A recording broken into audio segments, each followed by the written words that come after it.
Hello, my friend. My name is Terry Petrovic. I'm sitting here with Kevin Baasgaard, known as one of the big three. Kevin is very, very well known in the profession of network marketing, and he's really helped tens of thousands of people, hundreds of thousands of people all over the world with his message. And I asked him here today to kind of share a little bit of his background and a little bit of his success, and more importantly, his vision for the future. So, Kevin, thanks for spending some time with us today. Terry, you're very kind. Thank you. Thank you so much for the introduction, and I'm really pleased to be here to talk to you today. You know, I really just a farm kid from Spanish Fork, Utah. Actually, it's from a little town called Lakeshore, but no one will ever find it on the map. So I grew up on a small farm with my family. My dad started to work another job when he found out he had to go into debt or get out of agriculture, so he just kept what he had paid for, and of course I got to help run the farm, and it became a real I don't know, it's an addiction, I guess. I love to watch things grow. That's my biggest pleasure in life, and I found that the biggest pleasure and the most fun watching grow are people. If you can help people to grow, that's where you get the biggest return and satisfaction. So I did start out. I also learned goal setting. I didn't really realize what I was doing when I was.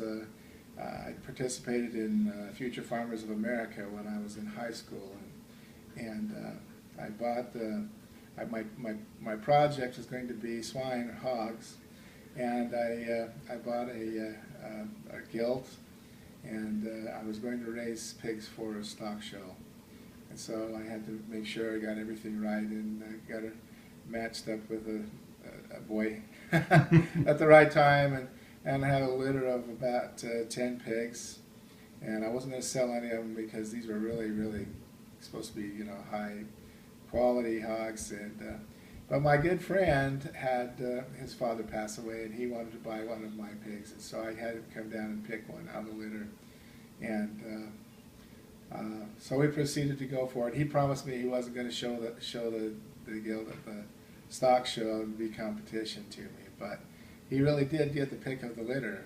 And later, as the hogs matured and it came close time for the show, I remember Mr. Winter, my advisor, came to me and said, you know, you really need to let Clarence show that hog at the stock show because she probably will win. And she did. So the next year, I remember I was studying very hard. And I think one of the reasons she won is he bought feed from a local feed store, and I was just throwing grain to him like the old-fashioned way that my dad had taught me, and I didn't really take the time to really balance a ration. So I worked all that next year. I figured out a ration. I had in my mind just exactly what was going to happen. I lined things up so that everything was the exact same dates, everything, so that we could get that same nick again. And it was amazing what happened. But I still remember mixing that feed. I sacrificed a lot of different things to make sure that I had the best chance possible of winning. And I remember even going to bed at night and envisioning standing in that winner's circle and getting that top prize money for that grand champion hog, and it happened. It was kind of a roundabout way, the way the show went, but I ended up winning a grand champion. Then I was hooked, and I became the supplier of show pigs for all the kids in the county, and it became a really great little job for me, and it taught me about having a vision and learning and doing all you can in order to achieve your goal, and it happens. It happens. So I went on, and I actually served for 2 years as a missionary in Japan when I was 20 through 22 years old, and it changed my life. It really changed it. I was just a country kid. I had no vision of what the world was like. I mean, all I could think about that before I left was, besides my religion and family, was, you know, livestock and crops, and that was what my deal was. But going to Japan changed my life. I learned a whole new culture, and saw how people had lived for centuries and the wonderful attributes of other cultures, especially the Japanese culture is beautiful. It's a beautiful culture. The people have incredible honor about them, and I just grew to love them. And I guess it's because you serve people, you're going to love them. And I think that's a key for everyone to understand. I remember being in Chikatetsu. I'll tell you, the Chikatetsu at that time was a huge, huge underground subway station in Osaka, Japan. And during the rush hour, the people would rush in there and there would hardly be room to get between them. There were so many people. It was like a river of people going to their trains, trying to get home after the evening. And as missionaries, we would take butcher paper, lay it on the ground, and we'd learn to write the kanji, and we would write a little bit about our message to them. And people would, one person would write, the others would stand around, and we would talk to the people and invite them to our English classes and make contacts regarding the religion. And it was such an incredible experience, especially in a foreign language. And I'm sure they were so patient and kind with us so many times, all the time basically. There were a few, people, but that's just in any society. But it was fun, and I learned a lot. I learned a lot about people. I learned that I really love people. And so when I got home, unfortunately, I didn't have very much interest in the hogs anymore. Even after my dad and little brother had sacrificed to try and keep them for me, I ended up selling what was left, and I went to school. But I still liked agriculture, so my major was agriculture, agricultural economics, and I wanted to be on the university's livestock judging team, which I had done in the previous school, my junior college years. I don't know whether people know what a judging team is, but you evaluate livestock and then give you reasons for the evaluation. And if you're close to what the judge says, then you win. So we did that. I was looking for a job in Provo, Utah, where there are 30,000 students, in the school season, and the town's only 30,000 people when the students are gone. So as you might imagine, it's hard to find a job in a town that has that many potential part-time workers that you can just leave and then come back, still have a job. I was having a tough time finding one. I went to an interview and was recruited to sell Cutco cutlery. I was pretty good at it. As a matter of fact, I became a Cutco All-American, which means I was one of the top salespeople in the country while I was going to school. And I learned to recruit other people and teach them how to sell and make an override on their sales. And what was really interesting to me was when it came time to start interviewing for jobs in the profession or in the field that I had studied, I was already making more money going to school full-time, working a sales crew part-time, than they were offering me to start. So I thought that I was in pretty good shape, and I decided I would stay with sales. I was approached several times to become involved with network marketing while I was selling. However, most of the network marketing companies at that time required you to have big inventories and keep records and pay bonuses out to people, and I didn't necessarily want to do that. But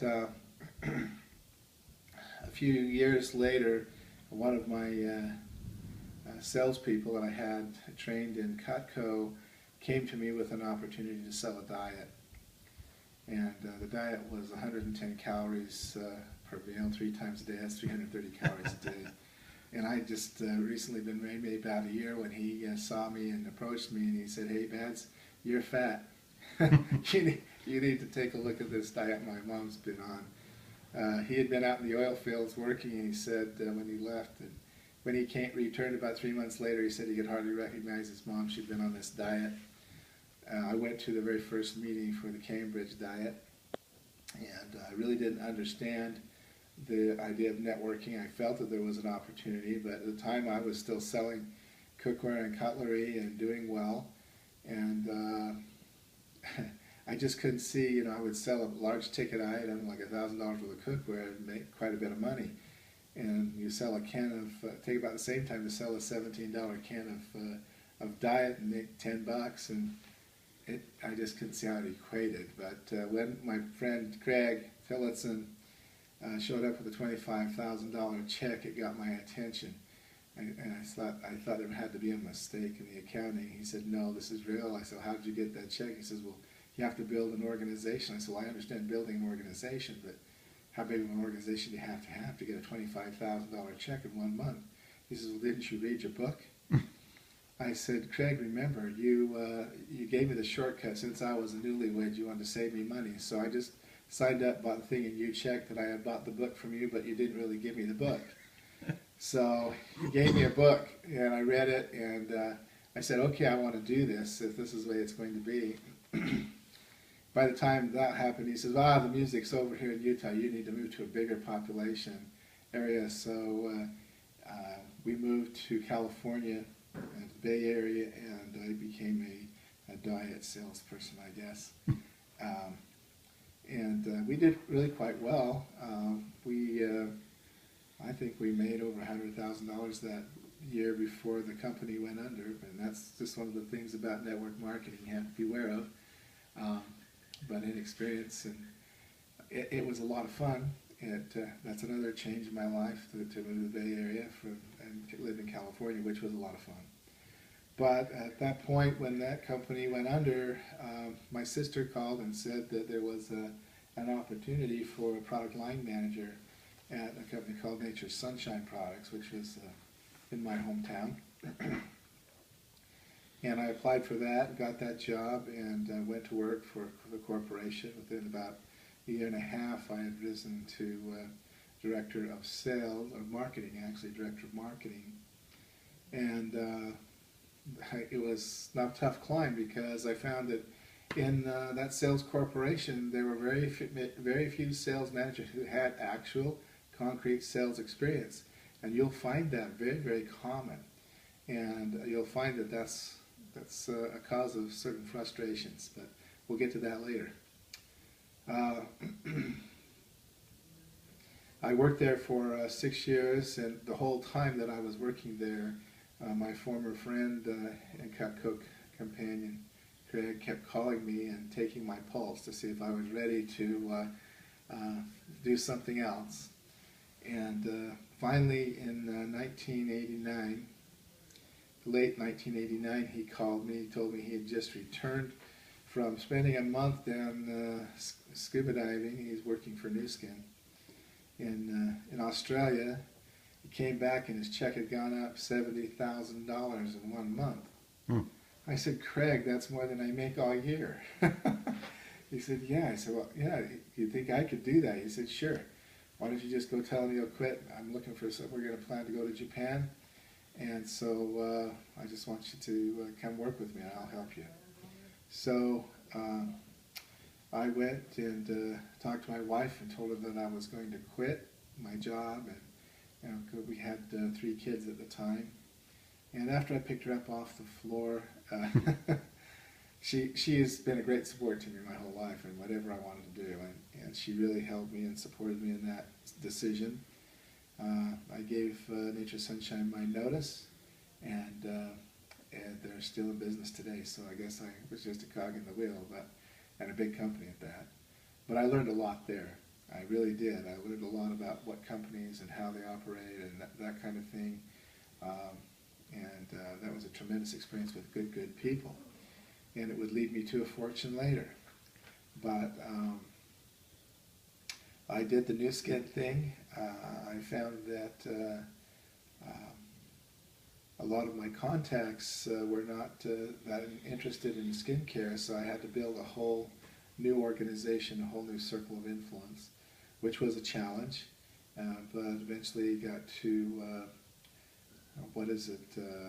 a diamond, the rank of diamond in Nu Skin. And about that time, a good friend of mine, what happened was this. Nu Skin got some really, really bad publicity. In 1991, the Attorney General of Michigan, on the front page of the money section, declared Nu Skin was a scam, and suddenly everybody went underground. It was not pretty. The poor Nu Skin company had pallets of products stacked in their parking lots, just row upon row, people returning product. It was a sad situation. About that time, some of my old friends at Nature's Sunshine had left, had started a little company called Enhanced Living with a unique and breakthrough vitamin C product, came to me and introduced me to their product, which is a great product, and it really fit where most of my circle of influence was. And I introduced that throughout the country. We were doing really, really well with that little Enhanced Living company program. Actually took a trip to Tahiti with some other people who were involved. One of them was Ken Rowland, who became a real mentor for me, who was in my downline at that point. And it was just a great, great experience. New friends, old friends, people. Just, it's wonderful. Great, great friends to this day. Anyway, reminiscing on with the story, it came down that the managers, we were starting to really grow quite quickly with Enhanced Living, not enough money for the expansion. The company surprisingly announced that they had been bought out by another network marketing company called Enrich. So I became an Enrich distributor by, I guess, force. And that didn't work out so well. And I found myself with the phone heavy because almost everybody I talked to, even a lot of my organization that I was selling the Enhanced Living products to, were already Enrich distributors. And their Enrich distributorship was older than the one they had signed with me, so I lost about half of my organization. And about that time, Ken Rowland called me. I was sitting in my little downstairs bedroom office. I'll never forget it. And he called, said he was in Utah. He was from Oklahoma. And I asked him what he was doing here. And he said, "Oh, Mary and I came up because we've been asked to be lead distributors and master distributors in a company called Morinda." And I said, "Oh yeah, that's Carrie Acey's company." And the connection here is Carrie Acey was the former president of Nature's Sunshine. And I hadn't seen them since I left Nature's Sunshine. They had left just a little bit previous to me. Sunshine had hired a new president, so Carrie had left. I resisted a little bit at first. I said, "Well, you know, that's a natural product, and if it's really as good as everybody says it is, everybody's going to have it." He says, "Well, you don't know the whole story, but that's not why I called you. Mary and I just want to see you and Jenny, so why don't you come and go to lunch with us?" I'll never forget it. He was staying in a little cheap motel at the south end of Provo, Utah. I drove in there. It's called the Colonial Inn, and it was on the ground surface because Ken has a walking problem, back problem. And I knocked on the door, and Ken swung it open, and the old feelings of just friendship. Hadn't seen him for probably 2 or 3 years. After the hugs and everything, it was just really cool to see them again. Ken swings the room was a kitchenette, a long-term stay room. He swung the refrigerator door open and poured us each a shot of Tahitian noni, and it was a pretty good.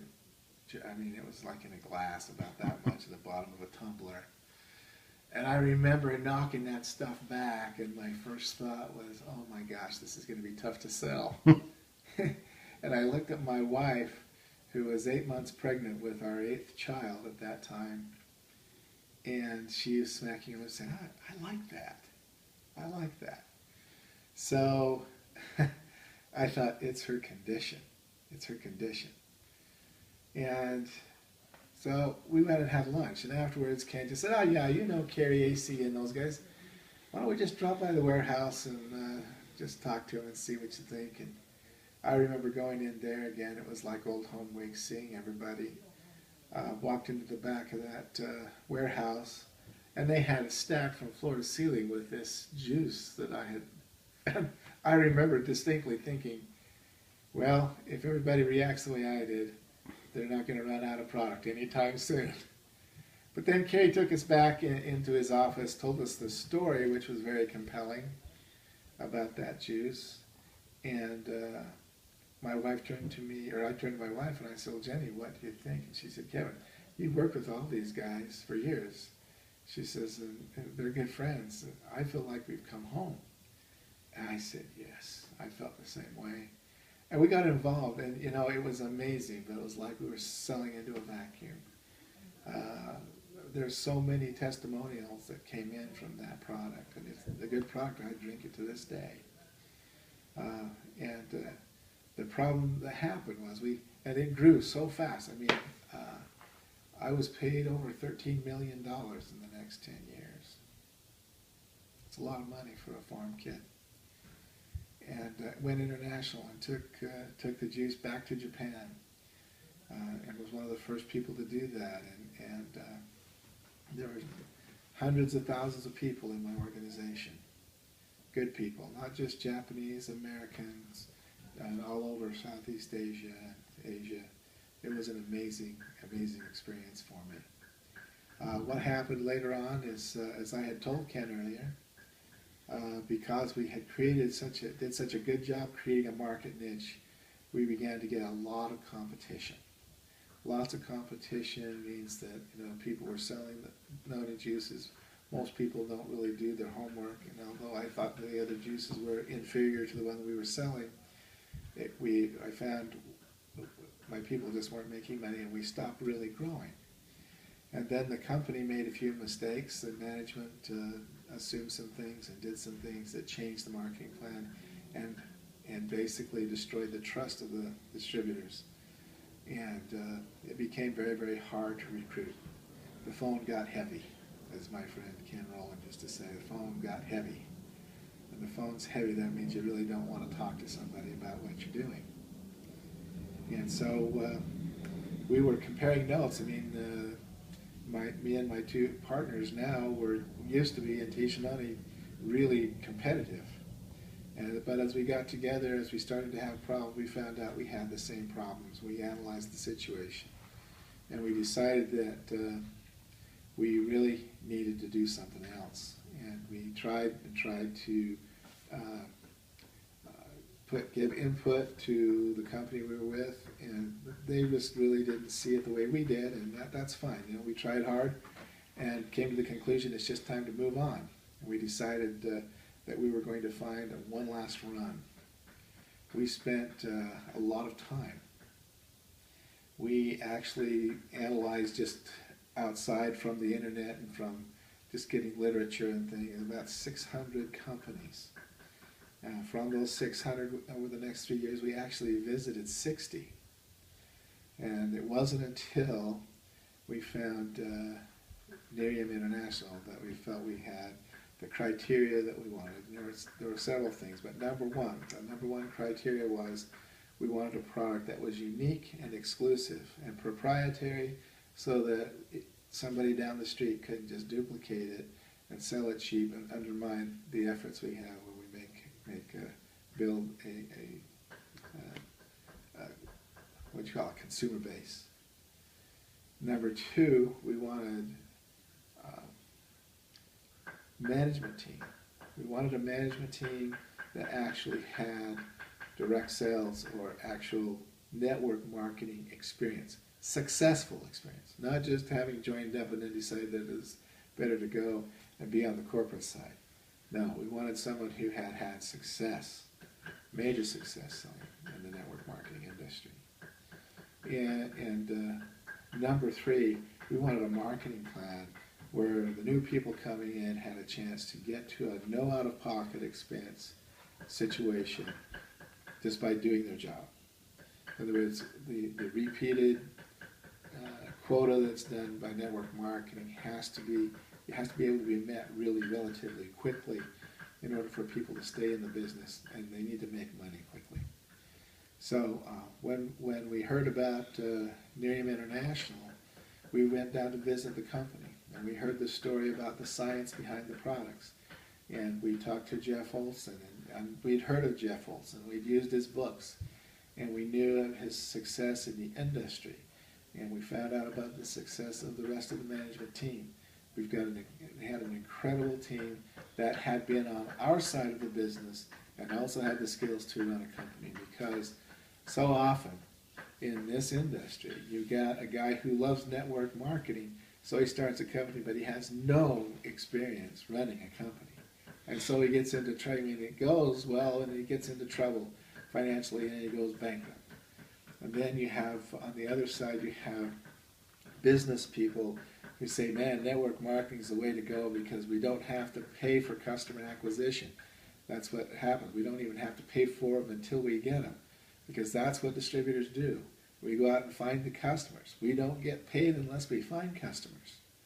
So there's no customer acquisition cost involved. And they see it as a way to enter the market really, really quickly and make a big splash. And then they can do one of two things. They usually end up hating the distributors because their marketing plan pays them too much. Or they end up changing the way they decide to sell their product once they get it on the market. So we wanted someone with the right type of experience. And those guys who know that have the business experience don't really understand nor love the people. And that's the difference. So we felt like we had the potential with this product and with this company to really have our last run, and something that was really big and would be lasting, something that we really could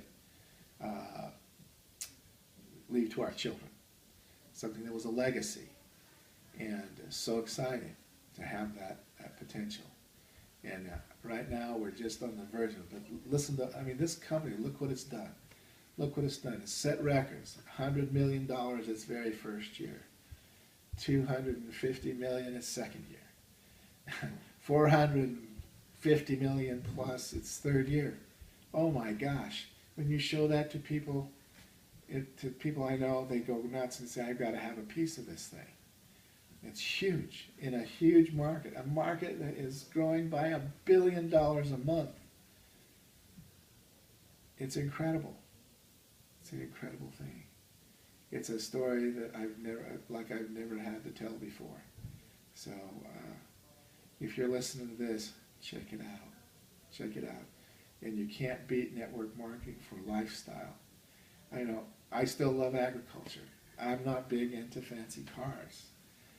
But I sure love big tractors, and I bought a farm. I went out and bought myself another job, but the nice thing about it, I've got lifestyle. I have time freedom and enough money to enjoy it. And that's the key. When money doesn't become an issue anymore, it sets your mind free. You can dream as big as you want. You can spend your money on your kids. Give all your kids piano lessons or whatever lessons their heart desires. Help your grandkids with school.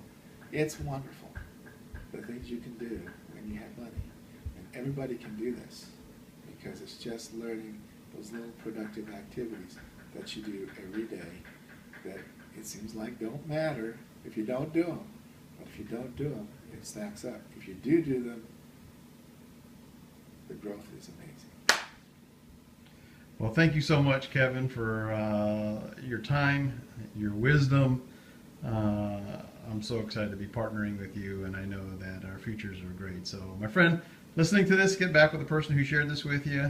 Take a good look at Nerium. Nerium is setting all kinds of records, and Kevin and I look forward to seeing you at an event, whether that is in the U.S. or Japan or someplace else around the world.